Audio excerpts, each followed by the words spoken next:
Լրագրողները պետք է մեջտեղում լինեն, ձեր կամերանն է թոկոսվում։ Ապա կամերաս վերջին կդնես տեղը։ Անդրադառնանք Սերժ Սարգսյանի ելույթին, մասնավորապես արձագանքներին, որոնք հնչեցին այդ ուղղությամբ, եւ 3 առաջնահերթություններ նա ընդգծել, մասնավորապես համերաշխության մթնոլորտ ձևավորելը, զինված ուժերի մարտունակությունը վերականգնելը եւ դաշնակիցների հետ հարաբերությունների հաստատումը։ Գիտեք, որոշ անհատների արձագանքին, որոնք 3 հնչել են, հատառհատ անդրադառնալ չեմ ցանկանում մի շատ պարզ տրամաբանությամբ։ Շարունակելով նախագահի ալեգորիան, ես զռռոցները չեմ մեկնաբանում եւ չեմ անդրադառնում։ Ձեր նշած առաջնահերթությունների հետ կապված այն ինչ ասել է նախագահ Սարգսյանը, կարծում եմ մեկտեղում է եւ ամփոփում է հանրապետականի գործունեությունը, 35-ամյա գործունեությունը եւ մասնավորապես վերջին 7 տարվա անդիմադիր գործունեությունը, նշված բոլոր 3 առաջնահերթությունները իրատեսական են, հաշվի առնելով հայ ժողովրդի ներուժը հնարավոր են եւ դրա համար առաջնային անհրաժեշտ պայքարը իշխանապողության իրականացումն է, որովհետեւ 3 որոշ մեկնաբանություններ եղավ, սա կարծես ԿՊ-ի նոր քարոզչական գիծն է, տրամաբանությունը հետեւյալն է, որ Հայաստանի Հանրապետությանը բազմաթիվ անգամներ փորձել են ներքաշել պատերազմի մեջ եւ վերջին փորձը եղել է Արցախի հայաթափումը։ Հիմա այդ նույն տրամաբանությամբ, եթե Աստված մի արասցե հարցակվեն Սյունիքի վրա կամ Գեղարքունիքի մարզի վրա, էլի տենց խրոխտ դեմքով գալու են այս բանների դիմաց կանգնեն ու ասեն, դե Հայաստանին փորձում են ներքաշել պատերազմի մեջ, հարցակվում են Հայաստանի վրա, բայց իրենք հերոսաբար չեն արձագանքում այդ հարցակումներին, դա մեկ, եւ երկրորդ էլի զավեշտը, որը վերջերս քննարկվում է, հարցին թե ինչու Ադրբեջանը չի արձագանքում այսպես կոչված խաղաղության պայմանագրի ստորագրման ամեն օր, ամեն ժամ հնչող առաջարկներին, Փաշինյանը ստատուս է գրում 15 րոպե դրա մասին եւ այլն, իրենք պատասխանում են, դե Ադրբեջանը անակնկալի է եկել Հայաստանի համաձայնությունից, չգիտեն ինչ անեն, տենց լավ չի, Սևանը հանձնեք ավելի շատ անակնկալի կգան, տենց իրաց նպատակը Ադրբեջանը անակնկալի բերելն է, անակնկալի ուրիշ ձև են բերում իրեն Ադրբեջանին, իսկ դրանք իրենք ունակ չեն։ Իսկ եկել Փաշինյանը իր ելույթում ասաց, որ ադրբեջանցիները կրակում են Հայաստանի տարածքի վրա, գուցե անկարգ են կամ էլ ժողովրդին են վախեցնում։ Նախ հիշեցնենք, որ ժողովրդին վախեցնողներից առաջինը հենց Փաշինյանն էր, որ անցած տարի մոտավորապես այս ժամանակ Տավուշի մարզի գյուղերով շրջում էր եւ մեր քաղաքացիներին, մեր հայրենակիցներին վախեցնում էր պատերազմով։ Մեկ, երկրորդ, ես երբեք չեմ դադարի զարմանալ ԿՊ-ականների ունակությունից Ադրբեջանի փոխարեն ներողություն բառիս համար, բայց կռուտիտ լինելու ունակությանը։ Այսինքն այն հայտարարությունները, որոնք սովորաբար Ադրբեջանն է տարածում, զինվորները անկարգ են, չնայած դրան նույնիսկ Ադրբեջանը չի հասել, թիրախային չեն, օդ են կրակում, այսինքն ԿՊ-ականները ու ցավոք սրտի նաև պաշտպանության նախարարությունը վերջին շրջանում Ադրբեջանի փոխարեն արդարանում է։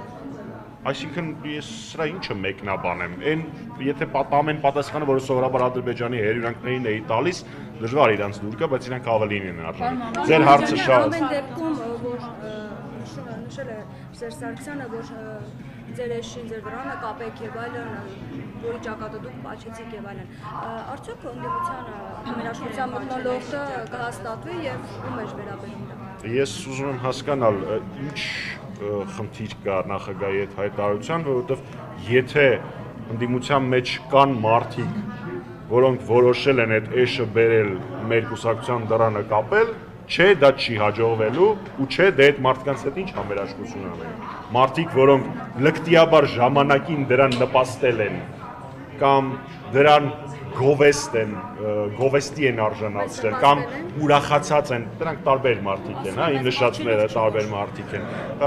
որոնք նպաստել են, որոնք ուրախացել են, որոնք գովաբանել են Փաշինյանին, հիմա այդ մարդիկ այդ մարդկանց հետ համերաշխության հետ կապած հարցեր տալիս, իրենք հələ թող իրենց նպատակները հստակ նշեն, իսկ համերաշխություն հանրապետականը ցույց է տվել եւ շարունակում է պատրաստական լինել բոլոր այն ընդդիմադիր ուժերին, որոնք իրապես իշխանափոխություն են ցանկանում, որոնք իրապես աշխատում են ամեն օր իշխանափոխության համար, այլ ոչ թե ինչ-որ մանր սեփական խնդիրների Պարոն լուծման։ Մամիջանյան, քիչ առաջ այստեղ Նիկոլ Փաշինյանը հայտարարեց իր կարծիքը, որ նոր սահմանադրության ընդունման դեպքում կամ այդ տեքստի գրման դեպքում պետք է նախաբանին այդ հողումը անկախության հռչակագրին հանվի նախաբանից։ Դուք ասում եք, որ դա Հայաստանի պետականության չգոյության չլինելու մասին է, այդպես էինք հիմնավորում, դուք ինչ եք կարծում այստեղ Բաքվի Ես խնդրում եմ, որպեսզի բոլորը ֆիքսեն, ախր նույն հնարքն է անում Փաշինյանը, անդադար։ Սկզբից վայ չէ, ոչ մի դեպքում մենք տենց բան չենք անելու, հետո վայ կարող է անենք, հիմա կարծում եմ կարելի է անել, հետո այդ ամեն ինչը հայտնվելու է տեքստում։ Դա մեկ, այսինքն նույն հնարքն է, ինչպես արվեց Արցախի պարագայում, ինչպես արվեց առհասարակ սահմանադրական փոփոխությունների հետ կապված, նույն հնարքն է։ Հաջորդը Հայաստանի Հանրապետության չգոյության միակ վտանգը դա Փաշինյանի իշխանության մնալն է, դա երկուս։ Եվ երրորդ, բացի նրանից, որ դա ակնհայտորեն Ադրբեջանի պահանջն է, դա չի թաքցվում, նույնիսկ Ադրբեջանը չի, այսինքն Փաշինյանը այնքան հնարավորություն չունի նույնիսկ Ադրբեջանի խնդրի գոնե բացահայտ մի պահանջեք է դա, որ ես կարողանամ իմ ժողովրդին խաբել։ Նույնիսկ այդ չի կարողանում Ադրբեջանին խնդրել։ Ես վստահ եմ, որ խնդրել ա ու մերժում է ստացել։ Այս ամբողջ ընթացքը դա է ցույց տալիս։ Բայց եթե վերադառնանք այդ դրդապատճառներին, դա ոչ միայն Ադրբեջանի պահանջն է, այլ նաև Փաշինյանի մոլուցքը։ Փաշինյանը մոլուցք ունի, հերոստրատի մոլուցքը, ինքը լավ բանով չի կարող արդեն հաստատ պատմության մեջ մտնել։ Դրա համար փորձում է մաքսիմալ վատ բաներով մտնել։ Ինքը որոշել է, որ պատմության դասագրքերի մեջ պիտի մտնի։ Երևի հիմա հույս ունի, որ իր արևին 4-րդ հանրապետության դրամաբանության մեջ պետք է մտնի պատմության մեջ։ Ես ուզում եմ Փաշինյանին հանգստացնել, թող չանհանգստանա։ Ինքը արդեն որպես դավաճան կապիտուլյանտ պատմության մեջ մտել է։ Էլ մի իզդիր, հերիք է։ Իսկ պարոն Մամիջանյան հասկացա, համերաշխություն դուք չեք պատկերացնում։ Ես չասացի, որ ես համերաշխություն չենք պատկերացնում։ Ես ոչ էլ ասեցի, որ չէ, մի վարքան նեղություն։ Քննադատությունը նորմալ քաղաքական գործընթացի մաս է, հանրապետականը միշտ էլ ականջալուր է քննադատությանը, մի մասը դրա հաշվի է առնում, դրանից հետևություններ է արվում եւ այլն եւ այլն եւ այլն։ Բայց հասկանում եք, մենք միասին ենք եղել, դուք որպես լուսաբանող, մենք որպես ակցիայի առաջամարտիկ, այն ժամանակ, երբ իրականացվում էր ոստիկանական բռնություն, երբ կիրառվում էին հատուկ միջոցներ ու մենք ոստիկանական բիրտ ուժ կիրառող շարքերի դիմաց կողքի կանգնած էինք։ Հիմա եթե կողքից կանգնածը այդ տեղից գնալու է իր գրասենյակ, ստացած փողերը հաշվի, լայվ միացնի ու ասի գիտեք, այս ինչը վերել է իշխանության ու ինչ որ հեքիաթներ, ստեր, խայտարակ զզվելի հերյուրանքներ տարածի իմ մասին։ Ես այդ մարդու հետ խրամատում, ոնց կան։ Այնպես որ իրենք դա պիտի մտածեն։ Իսկ պարոն միասնական օրակարգ չկա, դժվարտոցից բացի։ Կարող եմ ասել, որ Հայաստանի Հանրապետական կուսակցության անունից եւ Հայաստանի Հանրապետական կուսակցության ֆրակցիայի անունից միլիոներորդ անգամ հպարտությամբ նշում եմ, որ Հայաստանի Հանրապետական կուսակցության առաջնային օրակարգն է իշխանափոխությունը։ Այն բոլոր մարդիկ, որոնք այդ բարդ, դժվարին, բայց պատվաբեր պայքարում մեր կողքին հանգած են, իրենց հետ մենք եւ համերաշխություն եւ եղբայրություն ունենք։ Հանրապետական այդ ուղղությամբ։ Գիտեք, Մենակ հրճակել եք, թե որոշակի քայլեր։ Լուսինե ջան, ես չգիտեմ ինչով ապտրա պայմանավորված ձեր այդ հարցադրումը, որովհետև կարծում եմ դուք ինքներդ կարող եք պատասխանել, թե մենք մենակ հրճակում ենք, թե քայլեր ենք անում, թե փողոցային պայքարի ժամանակ հանրապետականը որտեղ է եղել Սևագործ բանվորի կարգավիճակում ամենավտանգավոր կետերում բացարձակ ուշադրություն չդարձնելով կուսակցական կամ անձնական ամբիցիաների, թե ինչ ահռելի աշխատանք է տարվում տարածքային կազմակերպությունների կողմից, թե ինչի մեր համար առաջնային օրակարգն է հենց իշխանափոխությունը, այլ ոչ թե այս կամ այն խնդիրների լուծումը, թե ինչպես ենք մենք լուծումներ առաջարկում եւ փորձում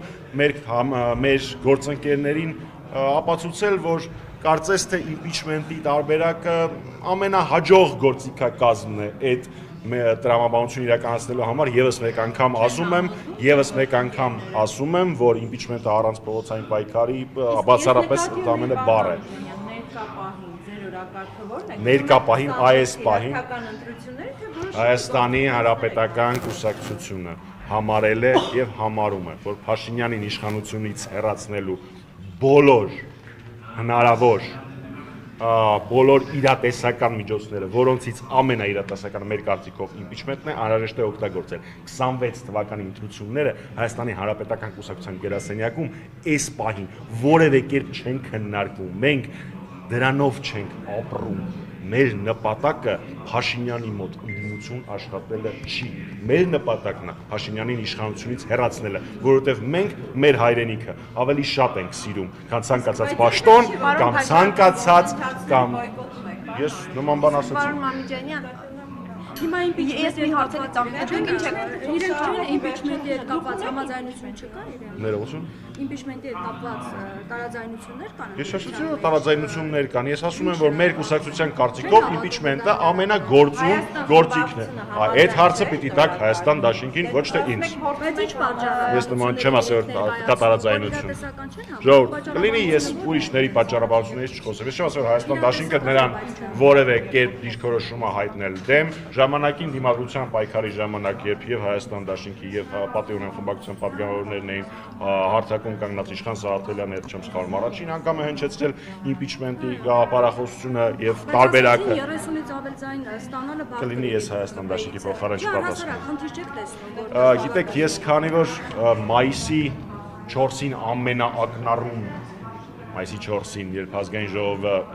հոծ բազմությամբ հայրենասերների շրջապատված էր կամ շրջափակված էր, ոնց ուզում եք անվանել, երբ որ ես դահլիճում էի, տեսնում էի ԿՊ-ականների աչքերի վախը, այդ պատկերը, երբ որ աչքերիս առաջ է, ես գրեթե կասկած չունեմ, որ լայն հասարակական կոնսոլիդացիայի պարագայում դա լիովին իրատեսական եւ լիովին լուծելի խնդիր է։ Եվ պարոն Մամիջանյան, դուք ինչ եք կարծում, արդեն այս հայտարարությունից հետո հնարավոր է Բաքու տեսնելով, որ այդ հռչակագիրը հանվելու է, ստորագրի խաղաղության պայմանագիրը, եւ երկրորդ հարցը, եթե գնում է իշխանությունը այս ճանապարհով, այսինքն հանրաքվե, որով նաեւ հանվելու է այդ հռչակագիրը, եթե գնա այս ճանապարհով, ինչ է անելու ընդդիմությունը դա թույլ չտալու համար։ Գիտեք, ինձ թվում է, որպես ես կարողանամ այդ հարցին պատասխանեմ, եթեները մի քիչ շատ են նախադասության մեջ, բայց եկեք փորձեմ ամեն դեպքում տրամաբանությունը ներկայացնեմ։ Մեկ, ես կարծում եմ իմ անձնական կարծիքն է, որ Բաքուն լավ էլ տեղյակ էր Փաշինյանի այսօրվա հայտարարությունից։ Սովորաբար Բաքուն եւ Անկարան շատ ավելի շուտ են տեղեկանում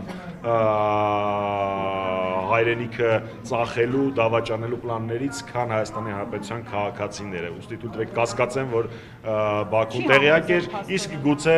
չգիտեմ, իրանք WhatsApp-ով են իրար հետ շփվում, ինչով մի WhatsApp-ի նամակել Փաշինյանն ստացել, բայց դա իհարկե կեսկատակ։ Երկրորդ, ես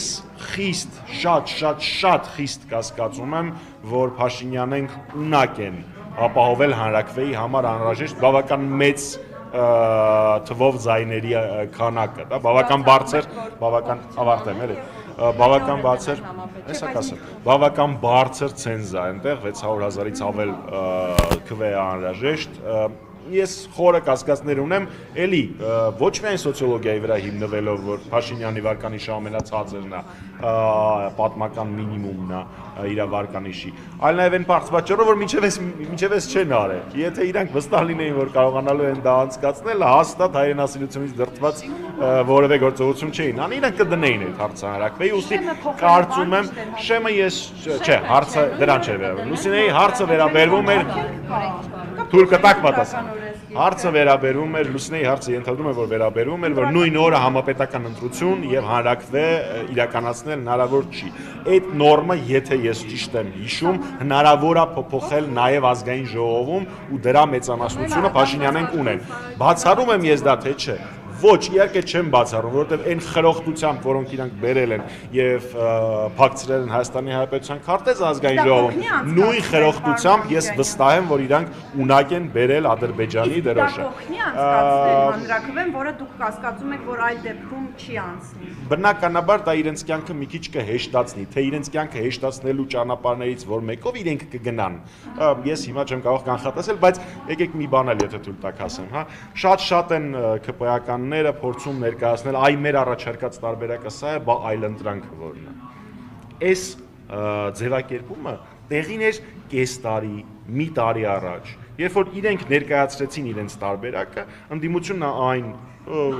մանրամասն եւ փաստարկված քննադատում էր, բայց իրենք ամեն դեպքով գնացին այդ ճանապարհով։ Հիմա մենք արդեն տեսնում ենք, որ այս ճանապարհը իրենց առաջարկած ճանապարհը, այսինքն բռնաբարվելուց հաճույք ստանալու, թուլանալու եւ հաճույք ստանալու ճանապարհը, վատագույն արդյունքի է բերում։ Ակնհայտ Ադրբեջանը չի համաձայնվում, ինչքան զիջում անում են Ադրբեջանը նոր պահանջներ է ներկայացնում, այսինքն արձանագրում ենք իրանց ընտրած տարբերակը վատագույնն է։ Դրա այլընտրանքային կան բազմաթիվ տարբերակներ։ Տարբերակ համար 1 ամեն դեպքում պարտադրել, որպեսզի բանակցային գործընթաց տեղի ունենա միջնորդի կամ երաշխավորի ինստիտուտի առկայությամբ, ընդ որում խնդրում եմ ուշադիր լինել։ Ես որևէ երկրի կամ միջազգային կազմակերպության մասին չեմ խոսում։ Ես խոսում եմ առասարակ սկզբունքի մասին։ Տիկին Շավերդյանի նշած Թուրքիայի միջնորդության հետ կապված, հիշում եք, ես դրա մասին եւ իմ գործընկերները շատ անգամներ ասել էինք, հեքիաթներ էին ԿՊ-ականները ասում, վայ, չէ, ոնց թե ինչի համար եւ այլն եւ այլն։ 2 շաբաթ առաջ, 1 օրվա ընթացքում տեղի է ունեցել 2 հեռախոսազրույց։ Առաջինը ԱՄՆ պետքարտուղար Մարկո Ռուբիոյի եւ Նիկոլ Փաշինյանի եւ դրանից անմիջապես հետո ըստ լրատվականների ըստ տրված հաղորդագրությունների Մարկո Ռուբիոյի, պետքարտուղար Մարկո Ռուբիոյի եւ Թուրքիայի արտգործնախարար Հական Ֆիդանի հեռախոսազրույցը, որի տարածած հայտարարության մեջ նշվում էր, որ Մարկո Ռուբիոն հայցել է Թուրքիայի աջակցությունը կամ օգնությունը, ոնց ուզում եք ձևակերպել, Հարավային Կովկասում, այդ թվում նաև Հարավային Կովկասում խաղաղության ապահովման հետ կապված։ Դա բարդ միտք չի, այդտեղ մեկնման որևէ խնդիր չկա, այսինքն նույն օրը խոսում էինք Փաշինյանի հետ, ու նույն օրը դրանից խոսում է Հական Ֆիդանի հետ։ Պարոն Մամեջանյան, հնարավոր է ընդդիմությունը այս օրակարգը տապալելու կամ դրա ընդվզելու համար, օրինակ, ոչի ճակատ ձևավորի եւ այդ հանրակրվեի դեմ։ Եթեները շատ են, ախր։ Չէ, բայց եթե արդեն մտնում ենք այդ ճանապարհով քննարկումներ կամ չգիտեմ, Հայաստանի Հանրապետական կուսակցությունը բոլոր հնարավոր գործիքները կկիրառի, որպեսզի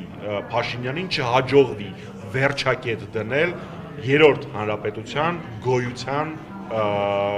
գոյության վերջակետ դնել։ Մենք դրա համար ամեն ինչ կանենք, գործիքները շատ են,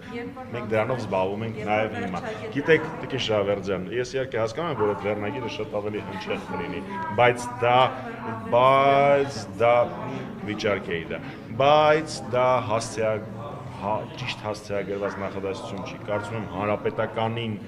մեղադրել նման բանի համար վերջին առնվազն բոլոր պայքարների ընթացքում տեղի ունեցած եւ հանրապետականի դրսեւորած պայքարի տրամաբանության մեջ մի տեսակ ինձ թվում է անկեղծ չի։ Նախաձեռնելու եք, սպասել եք, որ